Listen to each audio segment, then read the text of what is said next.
Welcome to Crochet for Kids and Beginners. In part 1, we are learning a slip knot.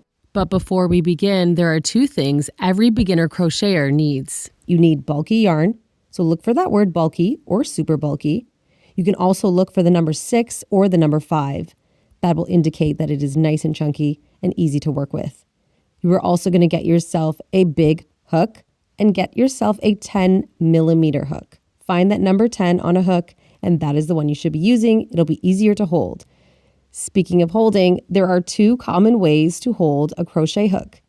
The first one is like a knife. The second one is like holding a pencil.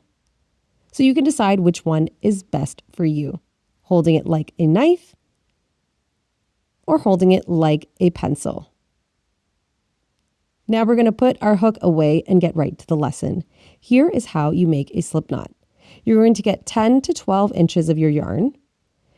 You're going to grab one end and you're going to place it over by making a loop, just like that. I'm going to do that again so that you can see. At the 10 to 12 inches mark, you're going to grab your yarn and make a loop, just like that. Now we're going to take our pointer and our thumb, like an alligator, and we're going to place those fingers inside that loop that we just made. Now we are going to use our pointer and our thumb to grab the yarn end. And that end is called the yarn end because it is not attached to a yarn ball. So you're going to grab that and not let it go. With your left hand, you're going to grab the yarn that is attached to the yarn ball. And now you're going to pull both ends in the opposite direction.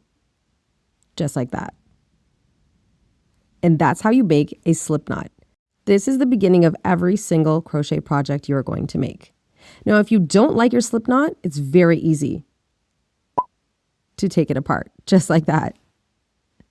Okay, so we're going to grab our end 10 to 12 inches in, loop it over to make a loop with our alligator fingers, pointer and thumb. We're going to put it inside that loop and grab the yarn end and not let it go. With our left hand, grab the end that's attached to the yarn ball and pull in the opposite direction. And there is your slip knot. Now I'm going to show you how to adjust your slip knot. Grab the knot with your left hand and pull down the yarn end to make it smaller. Pull it back up from the loop and it will become bigger. And this is where you can adjust it to attach it to your hook.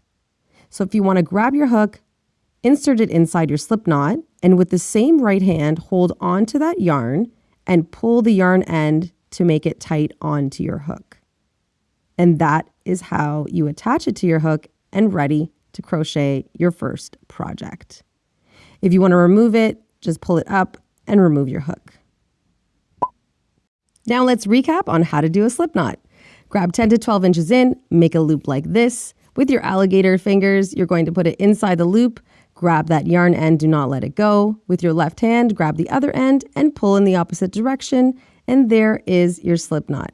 Now to attach it to our hook, insert it into the loop, grab the end that's attached to the yarn ball, yarn end with your left hand, and pull to tighten onto your hook.